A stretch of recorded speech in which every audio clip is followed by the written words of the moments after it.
Well, it's my favorite time of the year, that spooky season time of the year, where we get to read horror and mystery novels under the fall foliage and cooler weather, at least out here on the East Coast.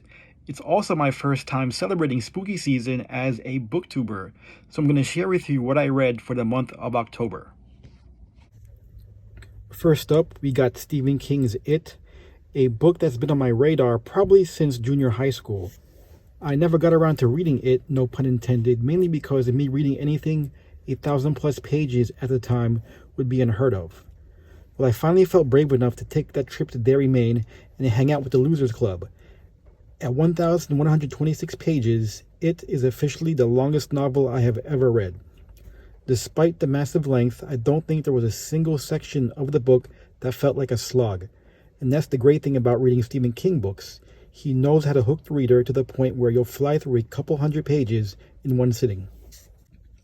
I did watch both movie adaptations prior to reading the book, and unfortunately me knowing the major plot points and fate of some of the characters kind of diminished the impact the story would have had if I came into it fresh. Because of this, I didn't find the story to be scary or terrifying at all. What drew me in was the coming-of-age aspects and strong bond between the members of the Losers Club. King is a master at writing children.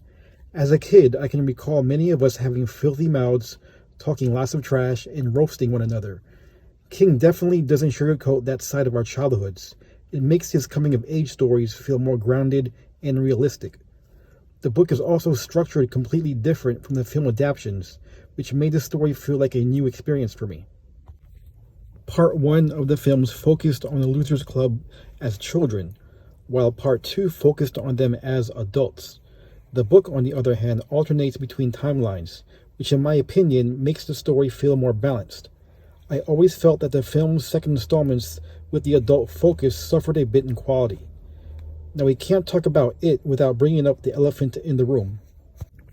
By now, we all should know and heard about that controversial scene.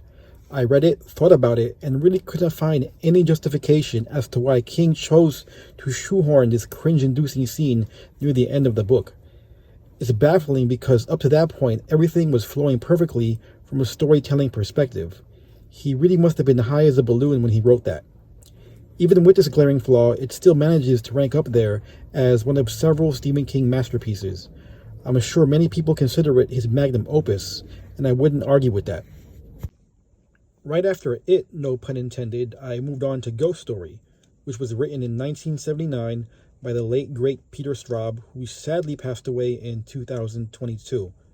This is the first novel I've read from Straub, and I can definitely say that his reputation for being one of the great horror writers is well deserved.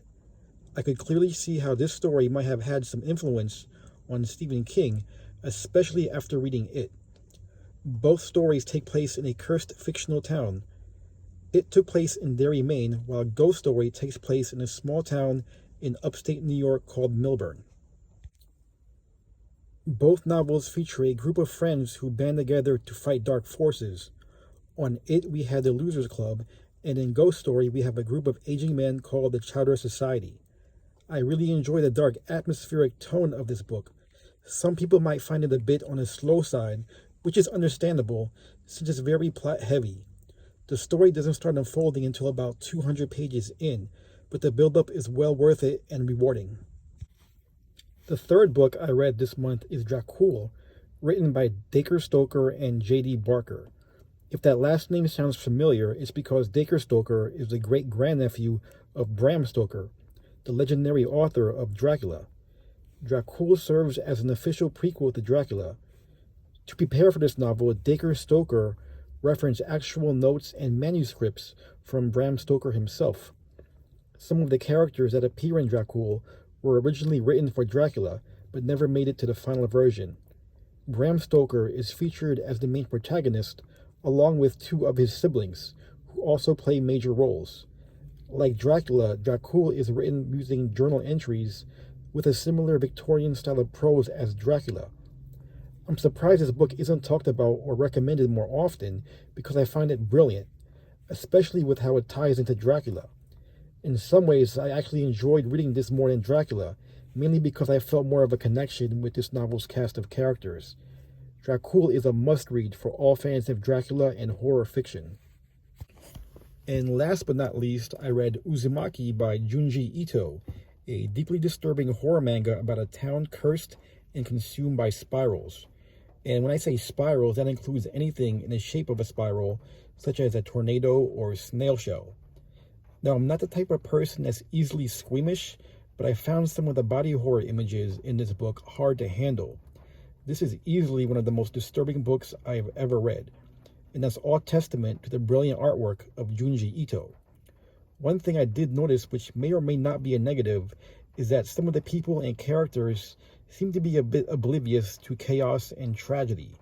Like there are some over-the-top, earth-shattering tragic events that happen in this manga, and everyone kind of seems to recover fairly quickly and go about their day like nothing ever happened. In some ways, it reminded me of the Sims video game when you do evil things to the inhabitants, like drown a bunch of people in a pool or set their houses on fire. Yeah, they'll stress about it for a few minutes, but then they'll go back to normal. I highly recommend Uzumaki for anyone looking for a dark and sinister manga. And that wraps up my spooky season for 2023. Feel free to share what you read this month. And if you would like to see me do an individual book review for any of the books mentioned, kindly let me know down below in the comments as well. Don't forget to hit that like and subscribe, and I will catch you guys on the next page.